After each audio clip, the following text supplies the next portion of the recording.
আজকে চলে এসেছি ভেন্ডির একটি দারুণ স্বাদের রেসিপি নিয়ে। তোমরা অনেক রকম ভেন্ডির রেসিপি খেয়েছো, আর আমিও এর আগে ভেন্ডির অনেক রকম রেসিপি তোমাদের সাথে শেয়ার করেছিলাম। তবে আজকে একদম অন্যরকম পদ্ধতিতে একটা দারুণ স্বাদের মজাদার এবং মুখরোচক ভেন্ডির রেসিপি নিয়ে তোমাদের সামনে হাজির হয়েছি। তোমরা এর আগে যদি কখনো এইভাবে ভেন্ডির রেসিপি না তৈরি করে থাকো, তবে একবার অন্তত আমার মতো করে ভেন্ডির রেসিপিটা ট্রাই করে দেখতে পারো। আশা করি তোমাদের ভীষণ পছন্দ হবে।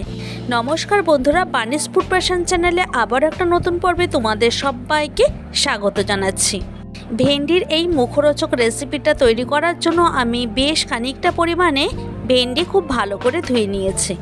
আচ্ছা, তোমাদের বলে রাখি, আমি এখানে কিন্তু ভেন্ডি কাটার পর আর ধোবো না।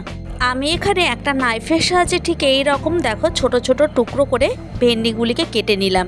প্রত্যেকটা ভেন্ডি ঠিক এই রকমভাবে কেটে নিলে কিন্তু ভালো লাগবে দেখতে। আমার এখানে সমস্ত ভেন্ডি কাটা হয়ে গেছে। এখন চলে এসেছি রান্নার মূল পর্বে। ভেন্ডির রেসিপিটা করার জন্য একটা কড়াই বসিয়ে দিয়েছি গ্যাসের ওপরে। এবার গরম করে নেওয়ার পর কড়াইটাকে ভালো মতো দিয়ে দিলাম সাদা তেল। এখানে গ্যাসের হিটটাকে বাড়িয়ে দিয়ে আমি তেলটাকে গরম করে নিয়েছি। এখন দিয়ে দিলাম একটা পেঁয়াজ কুচি, আর পেঁয়াজগুলিকে ঠিক এইরকমভাবে কুচি করে নেওয়ার পর এর মধ্যে দিয়ে দিলাম 6 থেকে 7 কোয়া মতো রসুন কুচি। এখন পেঁয়াজ আর রসুনটাকে এইভাবে সাইডে সরিয়ে রেখে ফোড়নে দিয়ে দিচ্ছি হাফ টিস্পুন গোটা জিরে, আর দিয়ে দিলাম হাফ টিস্পুনের থেকেও একটু কম জোয়ান। এখন জোয়ান আর জিরেটাকে একটু ভালো করে ভেজে নেব। কয়েক সেকেন্ডের মতো ভেজে নিলেই হবে।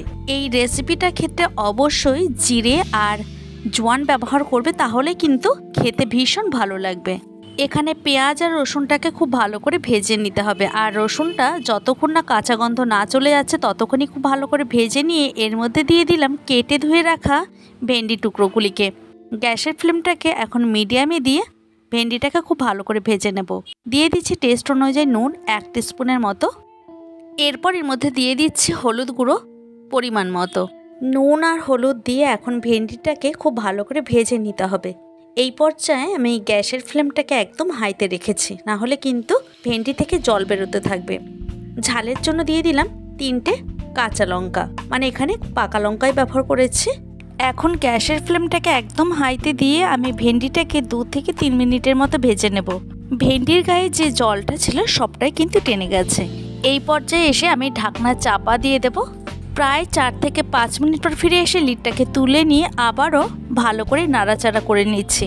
এই রেসিপিটা করতে একদমই বেশি সময় লাগে না। হাতে যদি মাত্র 10 থেকে 15 মিনিট সময় থাকে, অনায়াসে কিন্তু বানিয়ে নিতে পারো। এখন একটা ঢাকনা চাপা দিয়ে আমি চলে যাচ্ছি অন্য কাজে। এখানে দেখো এই রকম একটা হাতার মধ্যে আমি 1 টেবিল চামচ বেসন খুব ভালো করে রোস্ট করে নিচ্ছি। গ্যাসের ফ্লেমটা কিন্তু এখানে একদম লোতে আছে। এখানে বেসনটা থেকে যতক্ষণ না কাঁচা গন্ধটা না চলে যাচ্ছে আমি ততক্ষণই খুব ভালো করে ভেজে নেব। তো আমার এখানে দেখো বেসনটা ভেজে নেওয়া হয়ে গেছে, বা তুলে রেখে দিচ্ছি। এবার ওই একই হাতার মধ্যে আমি 1 টেবিল চামচ সাদা তিল খুব ভালো করে রোস্ট করে নেব। এখানে তিলের থেকে কাঁচা গন্ধটা চলে যাওয়া পর্যন্ত খুব ভালো করে ভেজে নিচ্ছি।